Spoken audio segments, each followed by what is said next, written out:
믿음의 길을 걸어가는 우리 신앙인들에게는 여러 가지 우리를 지칭하는 그런 말들이 있는데, 우리가 잘 아는 그리스도인이라는 말이 있고, 또 성도라는 말이 있고, 또 제자라는 이런 표현을 우리가 듣기도 합니다.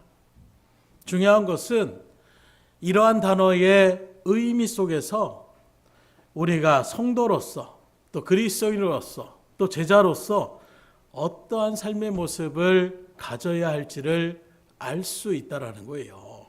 그 우리가 그리스도인이다 이렇게 얘기한다라면 그리스도인을 닮아가는 사람이다 라는 모습이 우리 가운데 그려져야 된다라는 거예요. 성도다 이렇게 지칭하면 세상과는 구별된 삶을 살아가는 사람들이다, 제자들이다 이렇게 우리가 지칭한다라면 제자로서 주님의 가르침과 그 사상과 인격을 본받아 살아가는 사람들이다 이렇게 우리가 인정을 받아야 된다라는 거예요. 그런데 많은 교회들 속에서 또 목회자들이 성도라는 단어를 잘 쓰지 않으려고 하고 교인이라는 단어를 대체로 그렇게 쓰려고 합니다. 이유는 다른 것이 아니라 부끄럽다는 거예요. 말 그대로 세상과 구별된 삶을 살아가는 그런 일들 가운데서 정말로 구별된 사람이라는 그런 의미를 쓰기에는 너무나도 부족한 우리의 모습들이 있기에 그저 교회에 다니는 사람들, 교인이라는 말이 오히려 더 타당한 모습으로 그려지고 있지 않는가. 그런데 저는 오히려 의도적으로 성도라는 말을 참 많이 즐겨 쓰고 사용해요.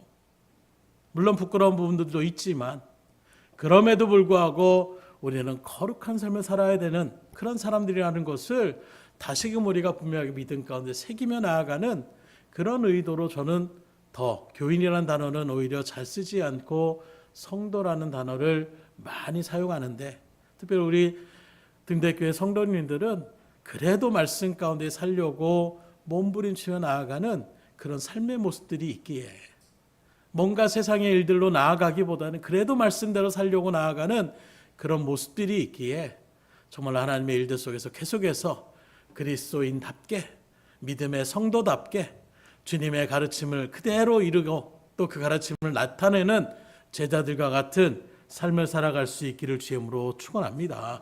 그렇게 살아갈 때에 오전에도 말씀드린 것처럼 그리스도 예수 안에 있는 그 은혜, 그 풍성한 하나님의 은혜들을 우리가 풍성히 누릴 수가 있기 때문인 것입니다.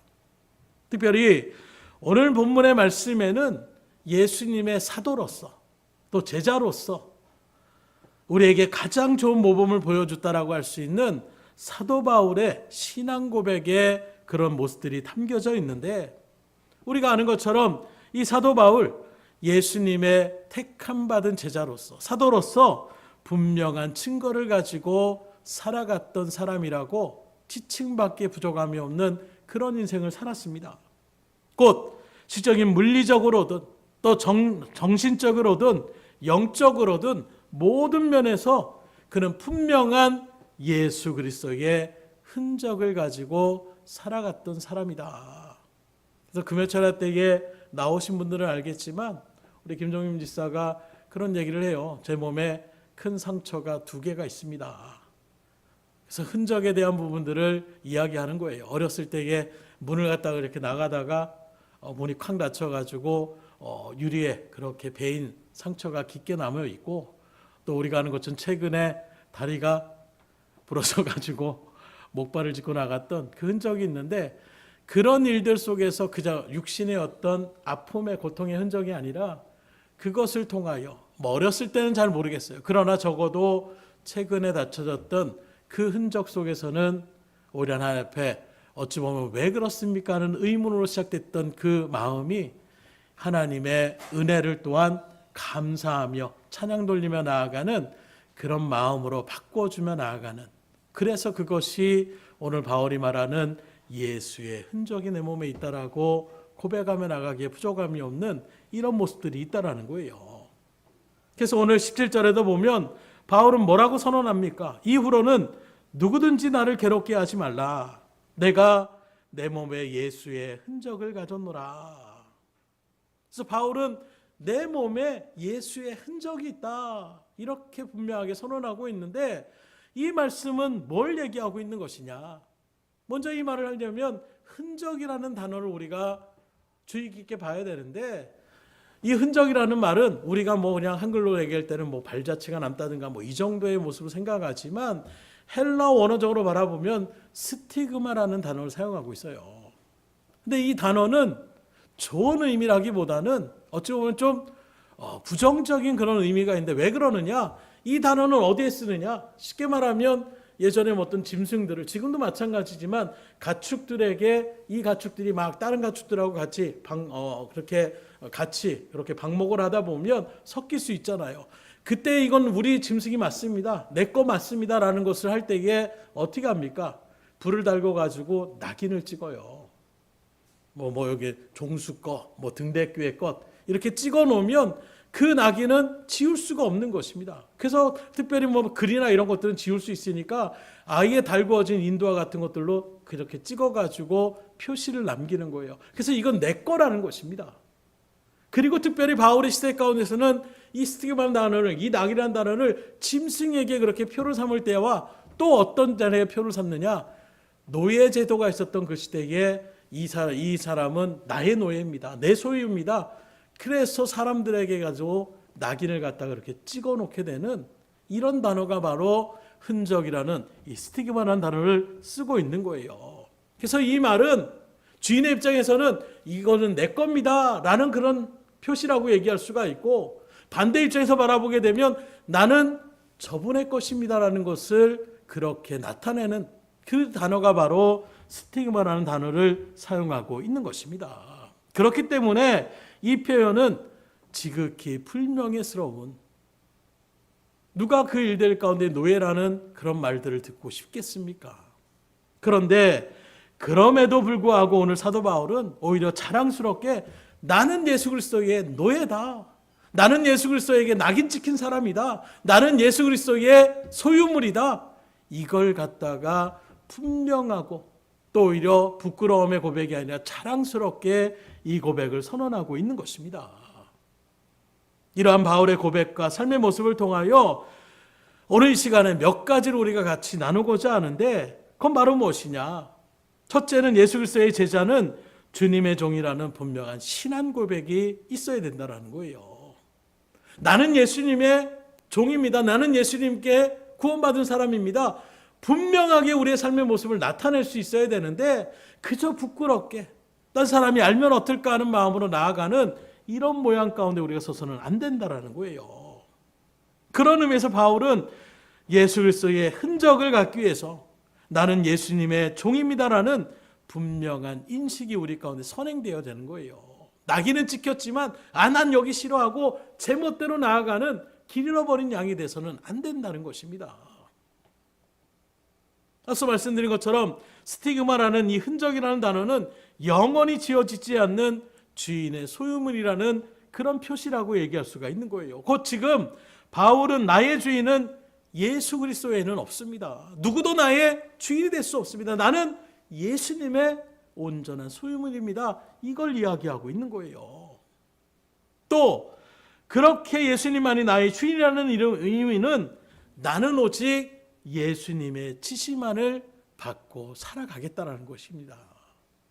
다른 누구의 말에, 다른 누구의 지시에 살아가는 사람이 아니라 나는 삶의 목표가, 내가 어떤 삶을 살아가는 데서는 항상 주님이 나에게 지시하는 그 삶대로 나아가는 그 일들 가운데 선다는 것이 내 몸에 그리스도의 흔적이 있다라는 그런 표현이라고 얘기할 수가 있는 거예요. 오늘 저 여러분들에게 이러한 신앙의 고백이 선언되어질 수 있기를 주님으로 축원합니다. 우리 옆 사람한테 한번 시적으로 한번 선언해 보겠습니다. 나는 그리스도의 종입니다. 그 고백 그대로 살아갈 수 있기를 주님으로 축복합니다. 정말로 내가 주님의 종이라는, 나는 주님의 것입니다. 나는 주님의 지시만 받겠습니다. 이 의미를 잘 기억하셔서 내 주장을 나타내는 게 종이 아니에요. 그 시대의 노예는 주인에게 협상 타결하는 것이 아닙니다. 요즘 뭐 노조가 막 이렇게 서로 나가는 것처럼 서로 뭐 이렇게 협상을 이런 자리가 아니에요. 노예는 그냥 주인이 시키면 시키는 대로 나아가는 것이 노예의 신분의 모습이에요. 주인님, 제가 산 개는 그거보단 요게 나을 것 같은데요. 이렇게 얘기할 수가 없는 거예요. 왜 이런 말씀을 굳이 드리냐면 우리가 신앙의 길을 걸어가면서 예수님은 나의 주인이십니다. 주님이십니다. 고백은 우리가 하고 나는 주님의 종입니다. 라는 고백은 하지만 항상 우리는 누구 위주로 나아가느냐? 하나님, 그렇게 살면 안 됩니다. 이 시대에는 그렇게 살면 망합니다. 그렇게 하면 내가 손해봅니다. 하나님, 이렇게 하면 내가 얼마나 괴로운지 모릅니다. 그렇게 하지 말아줬으면 좋겠습니다. 우리는 주님 앞에 타협을 자꾸 하려고 하지 않냐라는 거예요. 그래서 주님은 우리에게 순종하라 하는데 어떻게 순종하냐면 온전히 순종하라고 말씀하고 있어요. 말씀 그대로 분명히 선포하셨어요. 옆 사람한테 다 들으셨죠? 나는 그리스도의 종이라는 말 다 들으셨죠? 혹시 안 하신 분 계세요? 우리 지금 옆 사람은 안 한 것 같아요. 하시는 분 혹시 있습니까? 여러분들 정말로 나는 그리스도의 종입니다 한다라면 말씀대로 살아가셔야 되는 거예요. 오전에도 말 그렇게 들어놓고선 결국에는 나아가서는 또 내 주장대로 내 생각대로 살아간다라면 그게 어떻게 예수님의 종이라고 이야기할 수가 있겠어요. 말로만의 고백이 아니라 삶으로 나아갈 수 있기를 주님으로 축원합니다. 그래도 어쨌든 말로 고백하는 것 자체만으로도 이제 출발은 되는 거예요. 그것도 마음이 닫혀진 사람은 안 합니다. 굳이 하라고 해도 이거 괜히 하면 괜히 양심에 찔릴 것 같고 오히려 안 하는. 그래서 예전에 신앙생활하며 나갈 때 그런 부분이 있어요. 아이 그거 하지도 못할 거 괜히 말해놓고서 내가 양심에 꺼리낌이 되니까 아예 나는 못할 것 같으니까 안 한다. 그 마음이 청직학원처럼 얘기하고 자랑스럽게 얘기해요. 그러나 그 이면을 바라보면 뭡니까? 나는 아예 지킬 생각조차도 없다라는 거예요. 그러나 적어도 순종하는 마음으로 시켜서 그래 내가 그리스도의 종의 그런 믿음의 고백을 하고 내가 그렇게 살아가야지. 그래도 말로부터 우리가 생각으로부터 출발할 때에 뭔가 행동에 변화가 나타나기 시작하는 거예요. 뭔가 내 가운데 부딪힘이 있고 꺼리낌이 생기는 것입니다. 그런 일들 가운데서 내가 그래 내가 다음에는 꼭 성공해야지. 꼭 하나님의 일들 가운데 더 기도해서 정말로 주님의 말씀에 그대로 지시대로 내가 살아가야지 믿음으로 우리가 나아갈 수가 있어야 되는 거예요. 자, 그런 의미에서 다시 한번 우리 옆 사람한테 고백하겠습니다. 나는 그리스도의 종입니다. 고백하셨어요. 그대로 살아갈 수 있기를 주님으로 축원합니다. 그렇게 주님 안에 거하면 그래서 성경은 또 뭐라고 하느냐. 우리 주인은 못된 주인도 있을 수 있잖아요. 그저 그냥 그 노예를 갖다가 못 잡아먹어서 괜히 이렇게 집잡아서 때리고 저렇게 힘들게 하고 고생시키고 이런 것이 우리 주님이 아니라 우리 주님은 선한 목자라고 말씀하시는 거예요. 어떻게 하면 더 인격적으로 대해줄까? 어떻게 하면 오히려 내가 뭐 의견을 제시하고 이런 것들을 듣지 않는 그런 관계임에도 불구하고 오히려 어떻게 하면 종의 그 일들을 즐겁게 할 수 있을까? 오히려 이렇게 생각하는 그분이 바로 우리를 불러주신 주님이세요. 그래서 이런 주인들이 주님뿐만 아니라 노예 제도 가운데서도 선한 주인들이 있는 거예요. 그래서 그런 주인들 가운데 있었던 종들은 이제 어느 순간에 그 주인이 말합니다. 아, 너는 이제 자유인이 되라. 네 살 길 갖다가 찾을 수 있도록 내가 이제 너는 노예의 신분을 내가 벗겨주겠다 하는데도 난 나가고 싶지 않습니다. 그렇게 선한 주인 곁에서 사는 게 나는 그게 훨씬 더 낫습니다. 오히려 세상에 이렇게 혼자 나가면 내가 걱정할 것도 있고 책임질 것도 있고 나 힘듭니다. 차라리 그냥 계속해서 주인의 종으로 남고 싶습니다. 라고 한다라면 귀에다가 구멍을 뚫고 기고를 하면 이제 그 표시는 무엇이냐? 나는 이 집에 영원토록 죽을 때까지 종된 삶을 살겠습니다. 이 표식을 나타내는 거예요. 왜 그렇게까지 할까요? 주인이 너무 좋으니까. 주인이 너무 나를 인격적으로 오히려 대해주니까. 오히려 주인 안에 거하는 삶이 더 복되고 다른 여타의 자유인보다도 더 내 삶 가운데에 유익이 되니까 그렇게 고백하며 나아가는 것입니다. 오늘 우리의 고백이 그런 주님이 우리의 주인이 되심을 정말로 감사함으로 고백하며 나갈 수 있기를 주님으로 축원합니다. 그러나 자유를 찾아 나아갈래요? 탕자처럼 나아가면 오히려 더 힘들 수밖에 없는 거예요. 그때야 깨달아서 아이고 주님 안에 있는 것이 가장 복된 삶이었는데 후회하고 돌아오지 마시고 지금 고백한 그대로 주님 안에 거하는 삶 가운데 주시는 평강과 기쁨과 은혜를 충만히 받아 누릴 수 있기를 주님으로 축원합니다. 그래서 바울 그 당시에도 말 그대로 역사적인 일들 속에 기독교적인 박해가 굉장히 심한 시대였어요. 그래서 어떤 사람들은 예수님을 믿고 따르고 그 예수의 삶을 증거하며 살아가다가 심지어 죽음의 순교의 자리 가운데에 때로는 불타 죽임을 당하고 짐승들에게 찢겨 죽임을 당하고 톱으로 켜 죽임을 당하는 수많은 박해 가운데서 주님을 믿는다는 그 이유 하나만으로 억울하게 그 경기장에서 사람들의 즐길거리 가운데에 생명을 마치게 되는 고난과 핍박의 그런 시대였습니다. 그러나 어떤 사람들은 입술로는 예수님을 주라고 시인했다가 정작 목숨의 위협이 다가오고 내가 가진 재산을 다 몰수당할 수밖에 없고 그 유대인들의 사회에서 완전하게 떨쳐지게 되는 덩그러니 혼자 남을 수밖에 없는 이 일들의 박해가 두려워서 입으로 시인하지 못하며 예수님을 오히려 부인하며 나가는 그런 사람들도 있었다는 거예요.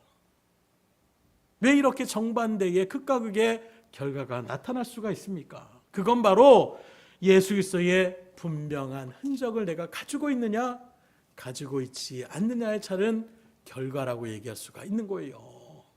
그 예수님에 대한 분명한 믿음에 확신이 있는 사람은 순교도 마다하지 않고 하늘에 소망을 품고 그 자리를 나아가는 거예요. 그러나 그 믿음의 흔적이 온전하게 세워지지 않는 사람은 아이고 지금 당장 내가 살고 봐야지 이런 마음으로 나아갈 수밖에 없는, 오늘 우리에게도 언제 이런 날이 닥쳐올지 몰라요. 이제는 저도 확신할지 모르겠어요. 제 시대는 뭐 전쟁이 있었던 시대가 아닙니다. 그래도 뭐 좀 힘들고 어려운 일들도 있었고 나라의 어떤 혼란도 있었지만 그래도 삶을 살아가게 되면 이 자리에 계신 많은 대다수의 분들이 살았던 그런 어떤 전란의 일들 거에 바라보면 그래도 평안한 삶 가운데 살았던 것 같아요. 그런데 이런 삶의 모습이 언제 어떻게 변할지 이제는 예측할 수가 없겠더라고요. 아유 뭐 전쟁 쉽게 일어나겠어? 쉽게 일어나는 일들이 우리 가운데 펼쳐지기 시작하고 있지 않습니까? 우리나라도 언제 그런 일들이 발발될지 모르는 그런 일들 가운데 서 있는 거예요.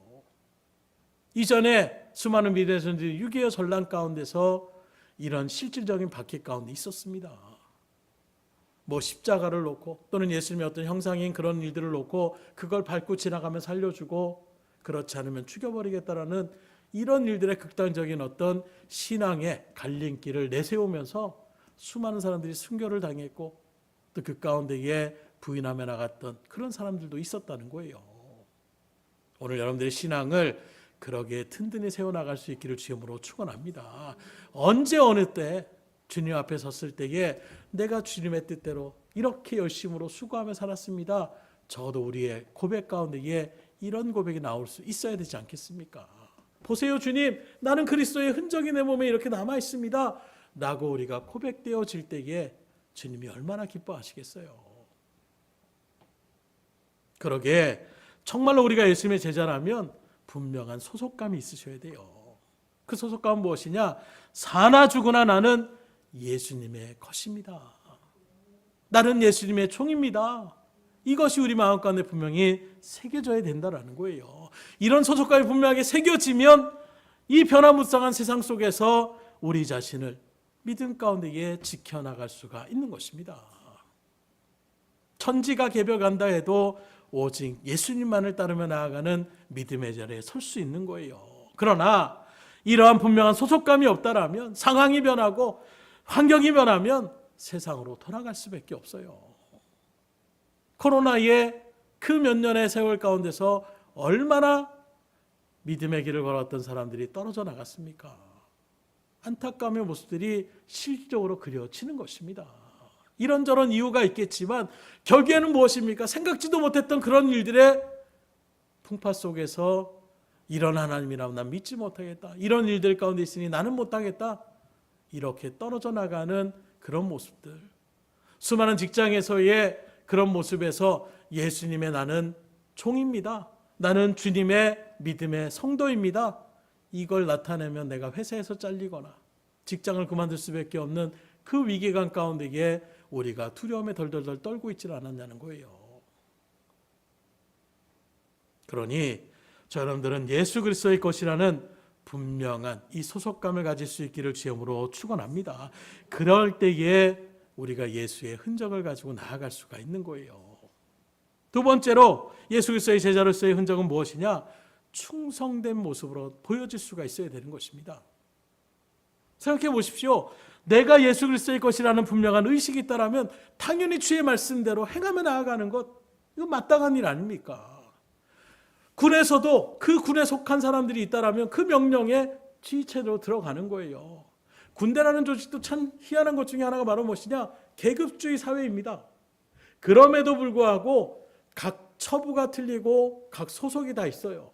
정비대에 있든지 본근대에 있든지 여러 가지 부서가 있을 때에 자기 부서의 상관이 얘기하는 것이 최우선시 되는 거예요. 딴 사람들이 왔을 때에도 서로 계급이 높아도 제가 일병이고 딴 사람이 상병이라고 하더라도 서로 존중해 줍니다. 왜요? 다른 곳에 왔기 때문에 어떤 일처리를 하기에는 그게 훨씬 더 용이하기 때문이에요. 그래서 서로 존중해 주면서 나아가요. 그러나 같은 부대 안에서는 그렇지 않습니다. 계급주의로 철저하게 흘러가는 거예요. 무슨 말씀을 드리고자 하냐면 우리가 정말로 하나님의 종입니다. 그리스도의 종이다라는 분명한 고백이 있다면 세상의 지시에 따라가는 것이 아니라 하나님의 말씀대로 나아가야 되지 않겠냐라는 거예요. 그게 바로 충성의 삶이라는 것입니다. 이런 충성의 일들을 누구보다도 보여줬던 사람이라고 한다면 이 사도 바울을 이야기하지 않을 수 없는 거예요. 시적으로 그의 몸에 온통 충성들은 흔적들이 남아져 있습니다.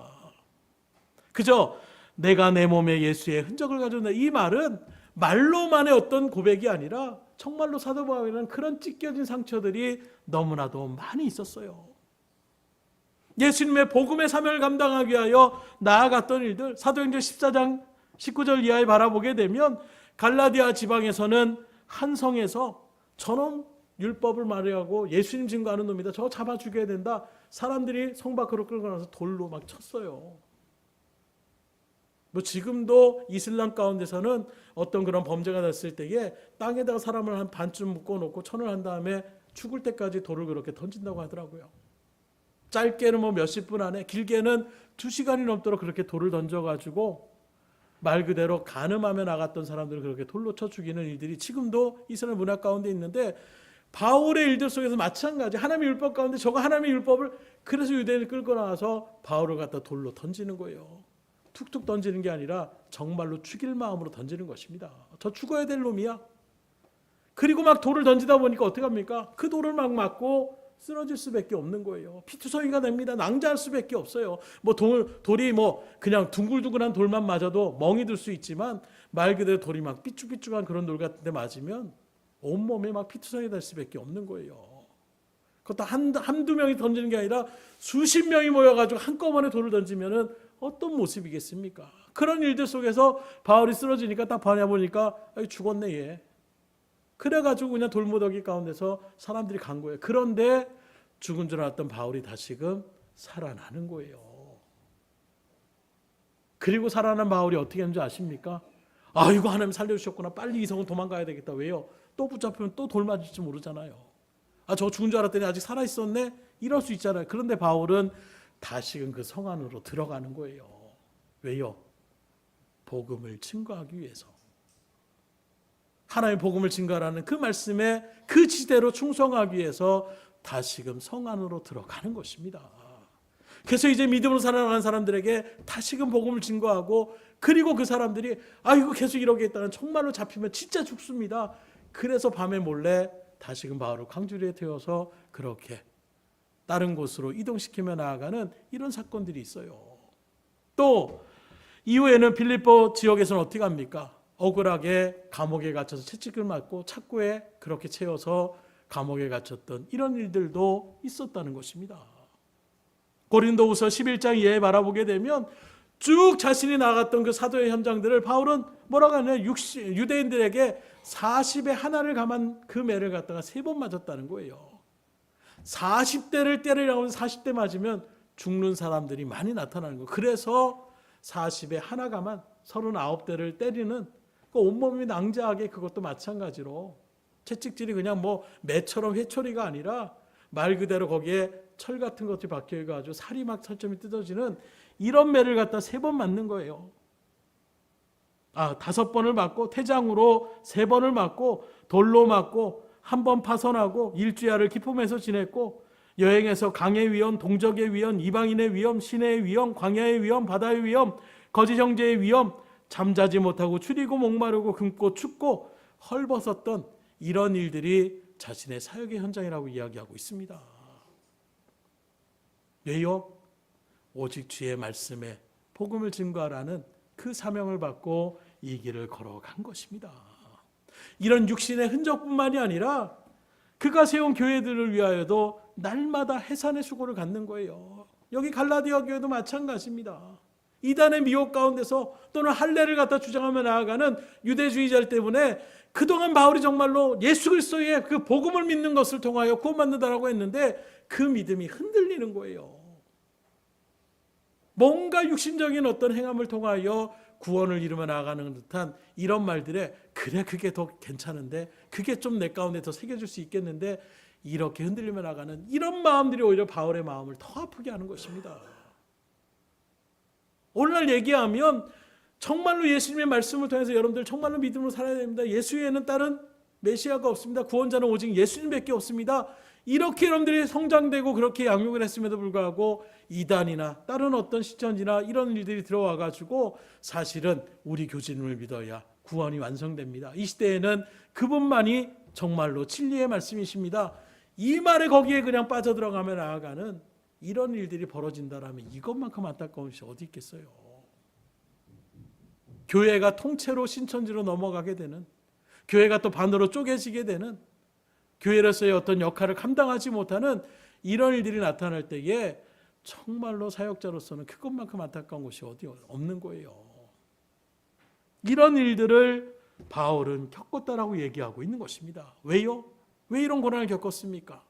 바로 복음의 사명을 충성하려다가 이런 고난과 흔적들을 남길 수밖에 없는 것입니다.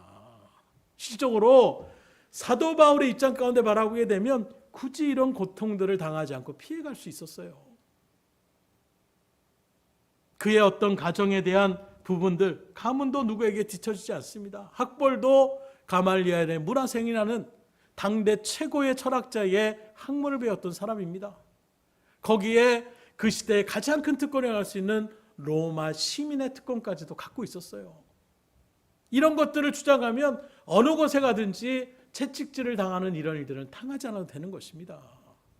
그럼에도 불구하고 바울은 얼마든지 피할 수 있었지만 누가 강요한 것도 아니고 너 꼭 매 맞아야 돼, 꼭 고난 당해야 돼, 이렇게 얘기한 것이 아님에도 불구하고 스스로 복음의 사명을 위하여 그것을 탈갑게 받아들였다는 거예요. 다른 사람처럼 일이 없어서 그 일들을 하다가 당한 것이 아닙니다. 바울은 오직 그리스도 예수를 위하여 그가 가지고 있던 세상의 모든 자랑거리들을 배설물로 여기며 오직 주님만을 위한 삶으로 스스로 이러한 흔적들을 남겼노라고 고백하고 있는 것입니다. 그래서 오늘 14절에도 뭐라고 증거하고 있습니까? 그러나 내게는 우리 주 예수 그리스도의 십자가 외에 결코 자랑할 것이 없으니 그리스도로 말미암아 세상이 나를 대하여 십자가에 못 박히고 내가 또한 세상에 대하여 그러하니라. 그래서 예수 그리스도의 십자가만이 나에게는 가장 중요한 것이고 그것이 나에게 맡겨진 하나님의 사명이기에 나는 그걸 충성해 다른 박질할 때에 다른 세상 것들은 생각하지 않겠다라는 거예요. 또 갈라디아서 2장 20절에는 우리가 너무나도 잘 알고 있는 말씀입니다.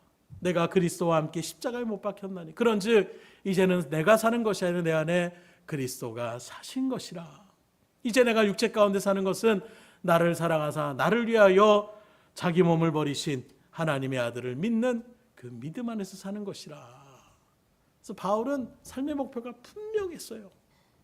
나는 하나님의 부름받은 사람이고 그 하나님의 부름받은 종으로서 하나님이 말씀하시는 대로 그 사명을 감당하며 나가는 것이 나의 삶의 목표요 나의 삶의 전부라고 바울은 여기저기서 담대하게 믿음으로 선언하고 있는 것입니다.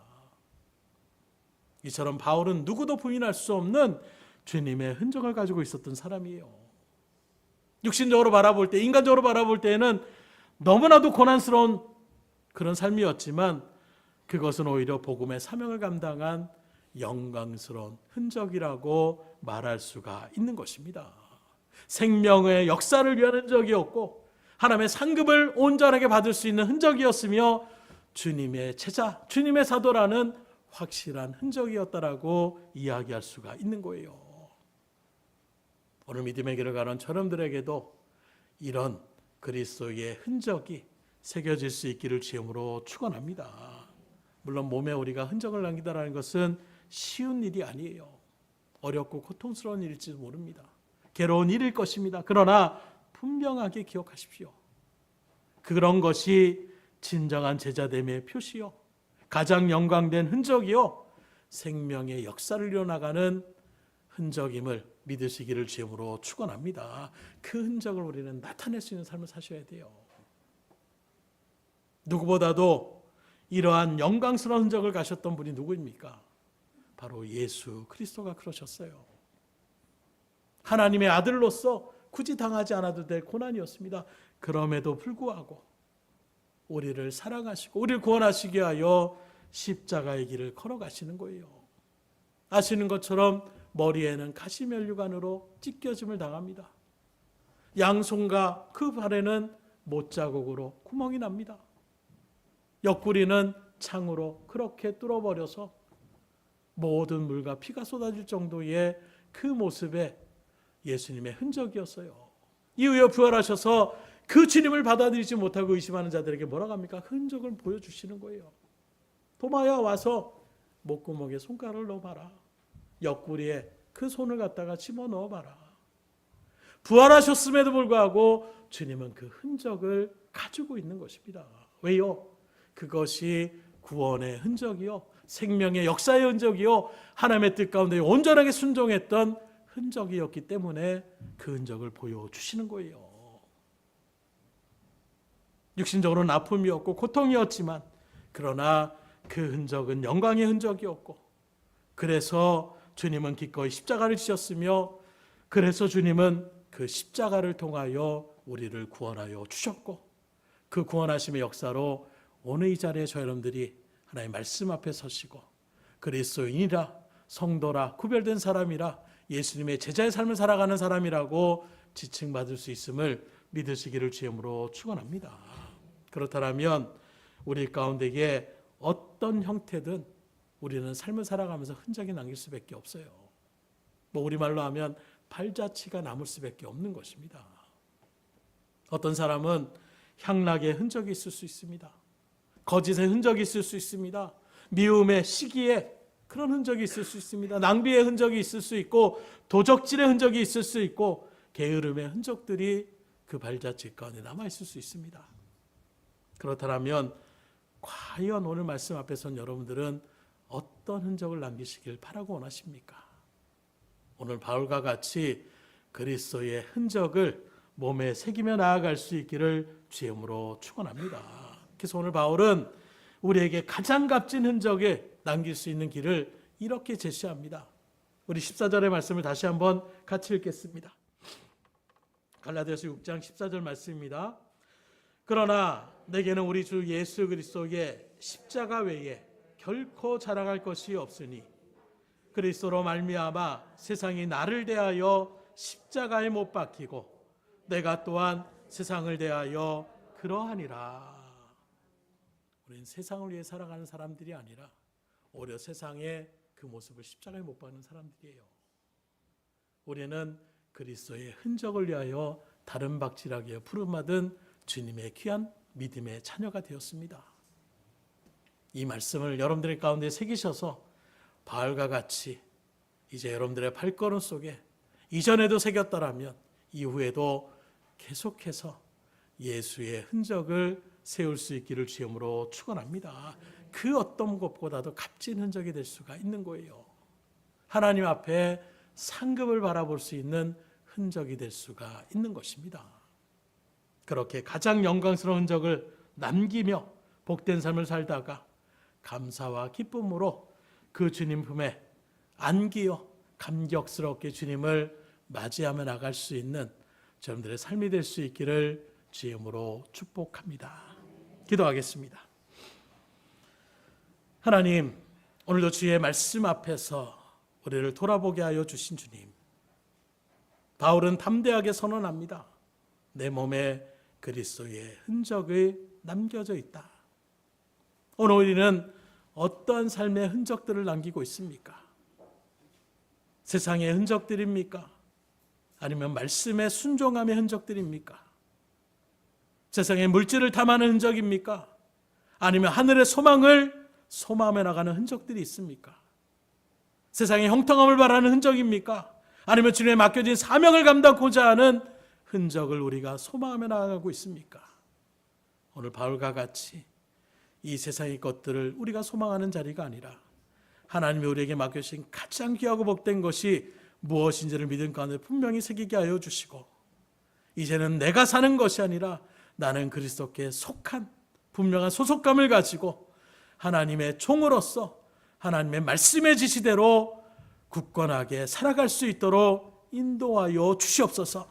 그렇게 살아가고자 소망하여 또 하나님의 도우심의 은혜를 바라며 나아갈 때에 하나님 그 모든 것을 지켜나갈 수 있도록 은혜를 더하여 주시고, 또 말씀대로 행하며 나갔을 때 주시는 그 놀라움의 은혜의 감격들을 충만히 누리게 하여 주셔서 정말로 말씀대로 의지하며 나아갔더니 하나님이 이렇게 책임져 주셨노라고, 하나님과 함께하는 자리가 이렇게 복된 자리였노라고, 내가 비록 육신적으로 힘들고 지칠지 모르지만 나의 마음 가운데 그 누구도 말할 수 없는 기쁨과 평안이 흘러넘치는 이런 믿음의 고백들이 우리 가운데에 분명하게 선언되어질 수 있도록 인도하여 주셔서 우리를 바라보는 수많은 주님을 아직도 믿지 않는 영혼들에게 믿음의 선한 영을 끼치게 하여 주시고, 그 영혼들의 하나님의 존재를 깨닫게 하여 주시며 우리와 같은 복된 은혜의 자리 가운데에 들어설 수 있도록 주님 인도하여 주시옵소서. 우리들을 마음껏 사용하여 주시옵소서. 모든 것을 주님 앞에 의탁드리며 예수 그리스도 받들어 기도드렸사옵나이다. 아멘.